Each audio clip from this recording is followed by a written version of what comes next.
Hey guys, Andy here from Mediocre Hobbies, bringing you some kind of old world content.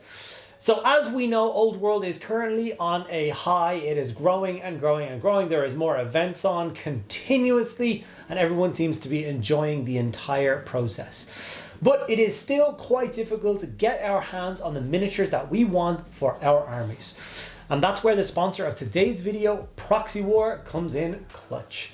So these guys produce miniatures for basically proxying, hence the name, Proxywars. They're the kind of company that purchases the merchant license off of Kickstarters and works with beautiful creators to allow you to get your hands on these miniatures. Now the interesting thing about them is they do not sell STLs, that's not the purpose of the company. They will literally print the pieces out for you and ship them to your door ready to be sprayed, painted and played with, which I think is epic. So the miniature that I'm going to do from today's video is going to be an awesome Dwarf Slayer. It is a Giantslayer. And I'm going to use him with a scenic base. They give you the option for a normal base if you want to put him on a 25mm base. And then they give you this incredible scenic base where it's like a, I don't know whether you decapitate a hand. I think you only decapitate a head. But a severed giant arm is basically dredged across his base. And he's standing triumphantly on top of that. I could not waste that awesome base. So I decided to put him on a 50x50 base to basically act as a unit filler for a unit of Slayers. And get him painted up, and I'm gonna hopefully have a really good time doing that. So that's what today's video is all about. So like I said, sponsored by Proxywars. Link in the description below if you want to go and check them out and the full range of miniatures they have available for the old world. Before I get into the video, I just want to take a second to do my particularly usual spiel, which is of course to help me support this channel. There are links down below for things like my Patreon. You get access to daily vlogs from me, keeping you guys up to date with what's going on with the channel. Also, you guys get to input on that, making decisions on what content I make for the following week, or decisions on color schemes and all sorts of other bits and pieces like that. You also get access to a private Discord server where we kind of do events like painting competitions and everything all the time. So it's a pretty good place to be. So if you're interested in that, like I said, links in the description below. Okay, now without further ado, let's get stuck into painting this Giantslayer. This is the Giantslayer in question. It's an absolutely epic pose. I love the fact that he's in a relaxed stance, and that's because he has clearly just won his battle against a giant, hence the scenic base he's standing on. Now, you do get this really nice, simplistic, small rock with him as well, if you want to fit him onto a regular 25mm base, and just use him as a rank and file Slayer, Sergeant for a Slayer block, or whatever you so choose to do. But like I said in the intro, he does come with a rather special alternative base, which this base was the reason I ordered them, like above the Slayer. The Slayer's cool, but this base is really cool. And it is a severed dwarfed hand. So not only did he defeat the giant, but he appears to have taken some form of trophy in the form of the giant's poor hand. And he is standing triumphantly amongst the debris of his battle, which I think is really cool. Now, as you can see, the base would not fit on a 25mm, and it is a little bit too small for a 50mm base like this.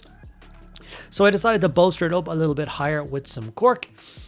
I do adore making character bases stand out with a bit of height. I've done that a lot with a lot of my old world videos.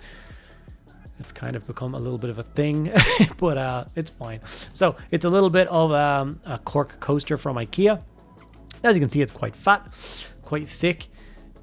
It definitely fills out the base a lot better, and you can blend the kind of two bits together. So I've glued the hand in place now, and as you can see, I'm just using my hand to kind of pick away and remove the extra bits of the cork, all the bits that are kind of flat, that don't look natural at all. And I'm basically bringing it into the edge of the curve of the base itself, the scenic base, to help those two parts blend together. And it only takes a couple of seconds, but it does leave a rather nice result. And means that this base will then, of course, be usable as a unit filler for a unit of Slayers. So this guy will take the place of 4 Slayers. That having said that, he will be the Sergeant, so that'll be one of the things, but he'll displace 3 other Slayers in a unit and just count as a unit filler, which I think is really cool. A lot of people use unit fillers for, you know, things in the middle of the units like rock formations or carts or whatever you like. I always love the idea of making characters stand out more by using scenic bases. It's something I've done a whole heap before the old world went away the first time, and I'm really excited to go back and do it again. And one of the main reasons I really like and enjoy doing that is that in the old world, the ranked up blocks, although they are very impactful and I love them and they're fantastic, those big powerful blocks tend to swallow up a hero you can spend a lot of time painting these beautiful characters and then put them in amongst 39 other models, and suddenly he doesn't stand out. You don't notice him all that well, you don't pay attention to him, and I think this can be a travesty. Whereas if you use these scenic based unit filler ideas, you can make the scene, you can elevate them even higher, you can add extra details and make them look even more special. And when you look across the sea of soldiers on one side of a battlefield, you can definitely pick out the heroes a lot easier. As you can see, using a couple of contrast, skin tone and orange, of course, we start to get the basic tones of the Slayer blocked in. I am definitely in the middle of a kind of a Slayer buzz. I had to paint one up. I'm currently just devouring the Gotrek and Felix novels. I'm currently on Giantslayer, so it seemed only right and proper that I got this miniature painted. There's another reason why I also chose the Giantslayer, the Slayer in general, is we have started to see the first bits and pieces come out for the new Arcane Journal for the Dwarves. And one of the things that I noticed is they've given us a new, or kind of a new, Slayer character. So the Ungrim Ironfist, who was the Slayer King in the kind of 200 years later from where we are right now, he is now a young fighting Slayer Lord, which is really cool. They're also bringing back the Goblin Hewer, which is a Slayer artillery piece. They've shown us the Doom Seekers, which are a Slayer special group of They're putting a lot of emphasis on Slayers, which leads me to believe that inside the Arcane Journal for the Dwarves, we will potentially see, I would put money on it, that we will see the possibility of running an entire Slayer host from that book. And that's something that does interest me a lot. There's so many different companies out there who produce Slayer miniatures. It would be a really interesting kind of exercise and like a nice test for all the different creators out there. If you took like one unit of Slayers from each company and painted that unit up and then put together a Slayer army and got that built, painted, and played some cool games with it. I think that would be a lot of fun to do. It could make a really interesting content, basically basically checking out the different sculpts from all the different creators and seeing which ones are the nicest. This one, I believe, is from Highland Miniatures. I could be wrong, because obviously I just ordered it from Proxywars. Where Proxywars got the files from, I don't know. I think it's Highland Miniatures. And they do fantastic sculpts. They do a whole block and a whole unit of Slayers themselves that I would be very interested in painting up, and perhaps using as the rest of the unit for this particular unit filler miniature, which I think would be really cool. I also bought a Troll Slayer from Proxywars this time around as well. There's this awesome guy holding up the decapitated head of a troll. I really like the idea of knowing what Slayer it is based on like appearances, because Games Workshop ones are awesome, and when I look at a Slayer I can be like, yeah, that's a Demon Slayer, yeah, that's a Giantslayer, but it's only because I've been in the hobby for so long and I remember the models kind of being released and knowing what they are. People new to the hobby, they're not going to be able to tell all the different Slayer sculpts apart and know which one is supposed to be used as which. Not that you're stuck with having to use them as such, you can decide which Slayer is what for yourself, that's totally up to you. But the idea that the Giantslayer has a decapitated giant's hand, the Troll Slayer has a dead troll's head in his hand, and I believe there is even a Dragon Slayer and there's a dead dragon head on his base, so they're kind of covering all the bases here with this, and I think that's really cool. Putting a little bit more detail into the base itself, obviously he's standing on top of some rune stone or oath stone. Dwarf oath stones are a really cool concept. It's something that used to exist for dwarves as a magical item, and it was basically a stone, almost like a paving stone, etched in with runes. And what would happen is a dwarf lord, a dwarf character, would carry this thing into battle, and he would place it down on the battlefield wherever he wanted to make his stand. He would step atop it, and he would never take a step back. He would never move. So from then on, he would fight, and the unit become unbreakable. You literally had to kill it to the last man. And I'd imagine that this glorious Giantslayer did the same thing. He threw an oath stone down, he stood atop it, and he faced that giant and slew it. And hence he is still standing on top of his oath stone at the end with the severed giant's hand around him, which I think is a lot of fun. Now, another thing to help blend these features together, that cork base and the scenic base, is of course going to be the texture paste from AK Interactive. This is a very easy to use, simple tool, and it really does help blend those different features together on scenic bases. I used to use PVA glue and sand so much. I've used it for like a decade or more as my only source of basing material. And now I'm getting so comfortable with the texture pastes. I don't know if I would ever go back. I just think they leave such a great result. Really fun to use. They come in so many different colors. I just genuinely really enjoy using them. And like for instance, like this, it acts like a putty and a paste for helping to blend the two features together. Looks great. Carrybird Crimson was a shade that I decided to use across the entire miniature. I knew it was going to look great on the gold. I knew it was going to look great on Dwarf skin. Dwarf skin usually has that kind of reddy tinge to it. And then of course a red shade over orange hair is also going to look great. It's not fantastic over the blue, but that's okay. We're going to be layering that up anyway, so it's not going to make a huge difference to that blue part. I even went over the weapons and equipment with it as well. Well, not the blade. The blade, I think I threw null oil over the top of it, but I think I forgot to record that. It, of course, went over the severed hand as well, giving it the same kind of pinky hue that skin tone is known for. It is quite dark, but that is okay. We will be building up those tones in just a little bit with some too thin coat skin tones, layering them up nice and bright, and putting a lot of emphasis on the kind of craggy features of a dwarf face. I think the layering of the face is really going to help with that, kind of pull those details forward. They always talk about dwarf faces being like weathered, like kind of lighthouse keepers, if you will. They're completely unafraid of the elements. I mean, this Slayer walks around with a pair of shorts on up and down mountains and snow and no shoes, and he doesn't care. As you can see, the scenic base is starting to come along really nicely.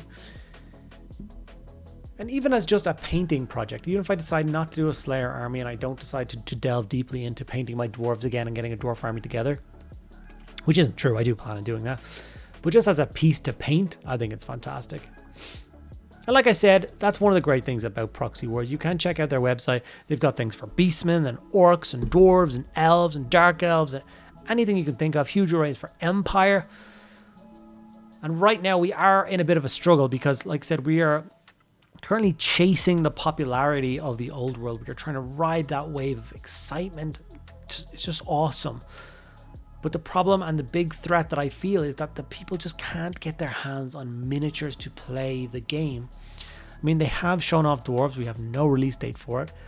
And a couple of months into the release of it, we still only have Bretonnians, Tomb Kings, and Orcs available. And Orcs only became available last weekend, so people don't even have those in their hands yet. It's bizarre. And if you're wondering about using third-party stuff and going to specific Games Workshop events and having that door closed to you, it is true. It is a thing you must consider. If you build an army that is built off of third-party, you cannot attend Games Workshop events. And there may even be other events out there that do not allow proxies. I haven't heard of many that wouldn't allow kind of stand-in units. But think about it like this. I'm going to an old world event in Warhammer World in April. That is the first old world event that Warhammer World is running. The first old world event that Games Workshop is running is in April. And they launched it in like January. So that's a crazy big, like there's already been hundreds of events held like privately by clubs and like events teams and different countries all over the place. And we're still waiting for Games Workshop's first one. So if you're worried that you won't be able to attend Games Workshop events, you'll still be able to attend 99% of events held around the world with these miniatures and with these models. So I think that's pretty cool. You can, of course, decide to do an army that's just pure Games Workshop, and that can be your going to an official event army. You know what I mean? But for everything else, I think it's only kind of fair that you can get your hands on them like this, especially for the armies that they've decided they are not going to work with. If you want to get a Chaos Dwarf army now, for instance, like I'm a sucker for collecting the official miniatures. I always have been. I love collecting. It's a thing for me. I want to curate my collection like a museum at some stage. But there is no way in hell that I'm ever going to pay eBay prices for a Chaos Dwarf army. I just will not do that. It would take thousands and thousands of euros. And Games Workshop has very clearly said that they are not going to support Chaos Dwarves for the old world. Now, that leads me to believe that they will bring out a selection of Chaos Dwarves for Age of Sigmar at some point, and they might be fantastic stand-ins for an old world army, but we don't know. So as it stands, I am going to be jumping on the Proxywars website and ordering myself up a Chaos Dwarf army. They have the perfect selection of miniatures, every different unit type that you can imagine needing from Chaos Dwarves is available from that. And I did actually get a big Doom Centaur, a Bull Centaur miniature, that I will be painting up for Proxywars for next month's video, for April's video. So you'll be able to see that then and there. I actually wanted to do it for this video, but I don't have the proper size base, so I have to break out my laser cutter and get some of those cut out. But yeah, you want a Dwarf army, a Chaos Dwarf army, you don't want to spend an absolute fortune, then I think proxying is probably the best choice for you. I love going through the details of this. I really did thoroughly enjoy layering up all the skin on the hand, and even the dirty, gross nails going in with some like dark ochre browns and kind of going brighter and brighter, but leaving that kind of dirt and grime under the fingernails and stuff is just really cool.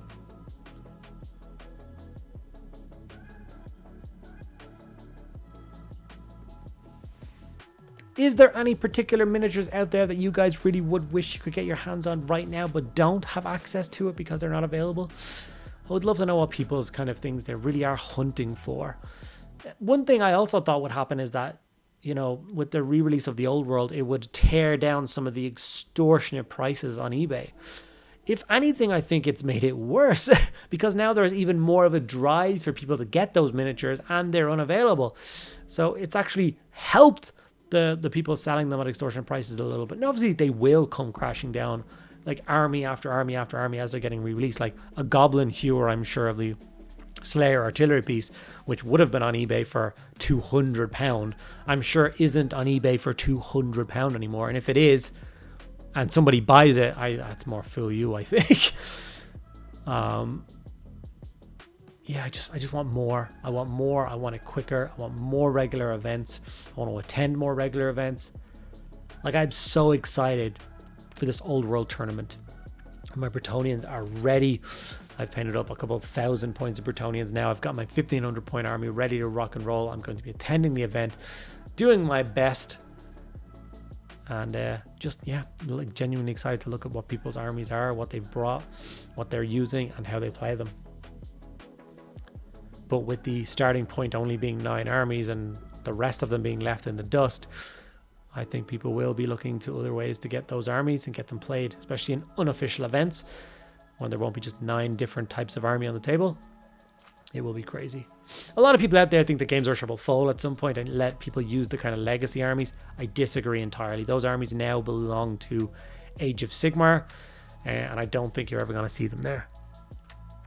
Now, having said that, the new starter box for Age of Sigmar looks like it's going to be Skaven. Or pretty 100% sure it's going to be Skaven, and I for one will definitely be putting that Skaven army on square bases and getting an old world army out of that, which will be a lot of fun. Things like ogres, which are still available in the old world as a legacy army, are still models that Games Workshop sells all of. So you can build an ogre army right now, a Skaven army right now, a dark elf army right now. Well, I say right now, they're still very much available on the Games Workshop website, but they are continuously sold out. So if you want to try and buy a black dragon, good luck to you. I'd say I haven't seen that available to buy in so long.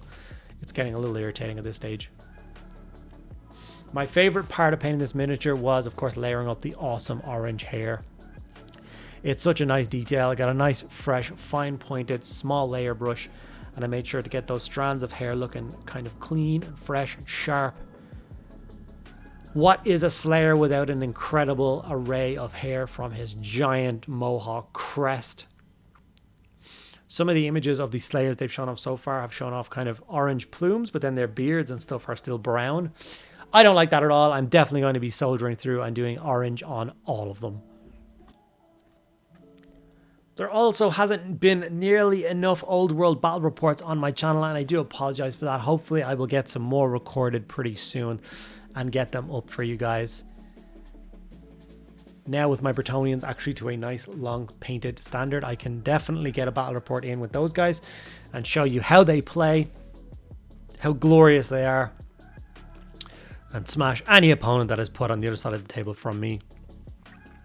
As long as it's not lots of fanatics with goblins. That's probably going to be the bane of my existence in that tournament, but each to their own, I guess. One of the interesting things and the coolest things, because you know you can order from 3D printing companies before, these come like kind of washed, cured, and the supports are all already removed from them as well, which is a really nice touch. Just less work for you to do, which I really appreciate. Obviously having to dispose of the resin supports is also a bit of a pain. You're not really supposed to just throw them straight into the bin. It's a hazardous material apparently, which is another pain. I don't know what you're supposed to do with them. As I see, I'm being careful going in around the kind of mustache area and stuff like that, as the skin is now finished, and I don't want to make a mess of that by hitting it with any of the orange. I do like the blue. I didn't really know what color trousers or cloth I was going to do with this Slayer, but because I've been doing a lot of reading Gotrek and Felix, knowing that he wears little blue shorts, I decided to follow through and do that color with him. Yeah, I'm definitely getting a real like Braveheart Scottish feel to it, with, you know, the pale skin, the big orange crest of hair, and then the blue cloth, which I suppose is it makes sense really. The Celtic, the feel that you get from Dwarves definitely fits in with the Irish and Scottish aesthetic more than anything else, I feel. Especially the Slayers. So spending some time layering up the browns, the blues, the metallics. The model is really starting to come together, and it was a very enjoyable process getting him done. Even the little eyes got painted. I'd love to know what your thoughts are on unit fillers. Do you think you should use them? Do you think you shouldn't use them? What do you think about the idea of using the unit fillers as characters, having the characters be on bigger bases so you can make them stand out more? I mean, if you think about the idea behind a dwarf king on his shield bearer is now going to go on the size of base that I'm putting this guy on, which is already setting a precedence. You want to look across, and I do believe they did that as an aesthetic choice, especially like a dwarf is such a small, squat figure, and the whole army are small, squat figures. So a dwarf lord really doesn't stand out from a dwarf warrior too much when you're looking across a sea of 100 dwarves. Whereas suddenly you put him on a shield bearer, propped up head height above everything else. Suddenly you can see where that king is pretty easily. And that's the same reason where I went for these kinds of designs. Blood for the blood god. Obviously this hand was only severed a moment ago. He's now posing for his photograph. So I of course wanted to add blood for the blood god and have it rain down the side of the hill in quite a gory scene. I think it makes the most sense. Blood for the Blood God is an absolutely fantastic technical paint if you've never tried it before. It's definitely a paint you should grab and put in your arsenal. You will use it infrequently, but there are times when you will have a piece and you're like, oh, I could do it a bit. Oh, it's nice to have it there. Things like blades and stuff can look really good. But then also there's a bunch of different techniques with it. One of my favorite ones, of course, using a toothbrush, dipping the bristles of a stiff toothbrush in the blood for the blood god, and then kind of flicking with your thumb and having blood splatters up across the chest of a barbarian or something. Would look pretty cool on this guy, but I decided not to overdo it just in case I got it wrong. So close to the end of the project. After that, we just added a touch of super glue to the Slayer's feet, glued him into his final resting place on this awesome scenic base. And then, of course, the scenic base is very brown and skin tone, so we, of course, wanted to add just a splash more color. So we went in with some grass tufts, some taller ones and some thinner ones, shorter ones, just to add a bit of variety and make him look like he's actually trudging across a battlefield. And there is some foliage and stuff around. And with that, we have our finished Giantslayer ready for our army. I don't have any Slayer or any Dwarves rebased onto the new size bases just yet, but in this man-at-arms block you can see the concept of a unit filler. This is where he would sit, displacing 3 other guys. Really does stand out in the kind of the front rank of a unit. Stands tall. You can definitely see there's a character in there looking awesome. And then of course we have our selection of high detail images we took of this beast to give you guys an idea of what he will look like on the tabletop. I really do look like how the hand turned out, and I think the Slayer is particularly pleased with himself, even if he's a little upset he did not achieve his glorious doom at the hands of that giant. Okay guys, my dwarf Slayer Giant Slayer, my dwarf Giant Slayer, that's how you say it, is now complete. I had such a fun time painting this out. It kind of bridged the gap between like a fun display piece that you wouldn't really game with, and then obviously having the functionality of being able to use that as a unit filler and play it in a game. So I'm really proud of this. Love how it turned out. Absolutely stunning sculpt. Not only is it a great sculpt, but it's a great print. So obviously they put a lot of time and effort into getting their prints just right to send out to you guys. So I'm very excited by that. The care package I got from Proxywars this month contains a whole host of awesome old world pieces that I will be doing in the next couple of videos from them. So you will get to see a hell of a lot more from them if you're excited. Like I said, if you want to check them out for yourself, there's links in the description below where you can check out Proxywars and check out which armies you like for the old world. See if there's any nice pieces in there for you to use. Thank you guys so much for sticking around for this video. If you enjoyed it, make sure you give it a like. Ask me any questions you want in the comments below. And make sure you subscribe so you don't miss out on all future uploads. That's it for me, guys. I'll see you in the next one.